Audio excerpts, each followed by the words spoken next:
De retour sur le plateau de la matinale, on va parler politique avec vous, Gauthier Lebret. On va parler loi immigration plus précisément, puisqu'elle arrive la semaine prochaine au Sénat. Un véritable casse-tête pour le gouvernement pour trouver une majorité.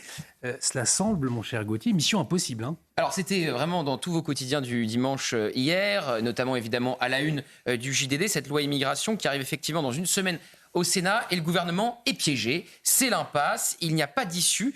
Car en fait, tout se cristallise autour de l'article 3. Et si Gérald Darmanin conserve cet article 3, eh bien, c'est mort pour avoir le vote des Républicains. Alors, Éric Ciotti était dans le JDD, Olivier Marleix, le patron des députés LR, était lui dans Le Parisien. Vous voyez les deux hommes. Olivier Marleix ne veut pas voter cette loi immigration. Il dit même que Gérald Darmanin ment aux Français, tandis qu'Éric Ciotti menace le gouvernement d'une motion de censure s'il conserve l'article 3. Alors c'est quoi l'article 3 ? C'est la régularisation des travailleurs sans papier dans les métiers en tension. Et c'est vraiment une ligne rouge pour les Républicains, tant au Sénat qu'à l'Assemblée nationale. Il n'y aura pas de vote des LR s'il y a cet article 3. Pire, il pourrait y avoir une motion de censure pour le gouvernement. Et là, ça peut être la chute. Et Gérald Darmanin ne peut pas retirer cet article 3, car cela pourrait provoquer une scission au sein de la majorité. Oui, on a bien vu quand cette info a fuité du Parisien, une info qui disait qu'Elisabeth Borne était prête à retirer cet article 3 après un dîner avec Bruno Retailleau. L'aile gauche de Renaissance était au bord de la révolte.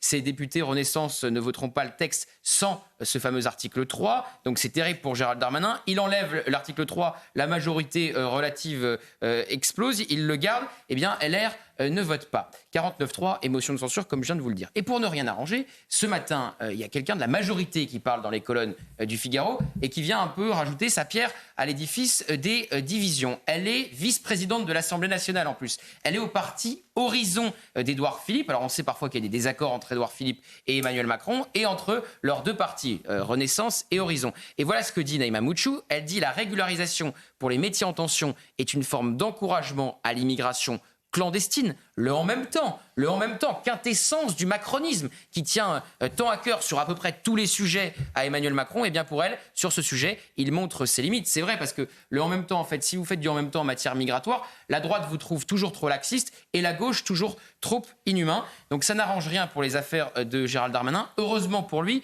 Naïma Mouchou, qui est donc députée Horizon, précise qu'elle votera le texte quoi qu'il arrive parce qu'elle veut que ça avance. Et cela fait plus d'un an que ce texte immigration doit arriver au Parlement, Gauthier. Repoussé, oui. Encore repoussé, toujours repoussé. Avec l'attentat de Arles, les choses se sont accélérées. Ce n'est plus possible de reculer. Alors vous savez ce qui s'est passé avec cette famille du terroriste de Arles. Elle n'a pas été expulsée, déjà parce qu'il y avait cette circulaire de Manuel Valls qui permet de régulariser les enfants des sans-papiers quand ils sont scolarisés. Et puis cette loi de 2006 qui empêche d'expulser une personne arrivée sur notre sol avant l'âge de 13 ans. Là, c'était pour l'expulsion du terroriste lui-même qui était pourtant fiché FSPRT et fiché S. Donc, en fait, Gérald Darmanin ne peut plus reculer, sauf qu'il a face à lui un précipice, impossible de trouver une majorité. Avec ce texte, il le sait, il joue son avenir politique, il n'a pas envie d'utiliser un 49-3, il veut aller au vote, quitte même à perdre. Et puis aussi, il joue l'avenir du gouvernement Borne, car encore une fois, s'il y a une motion de censure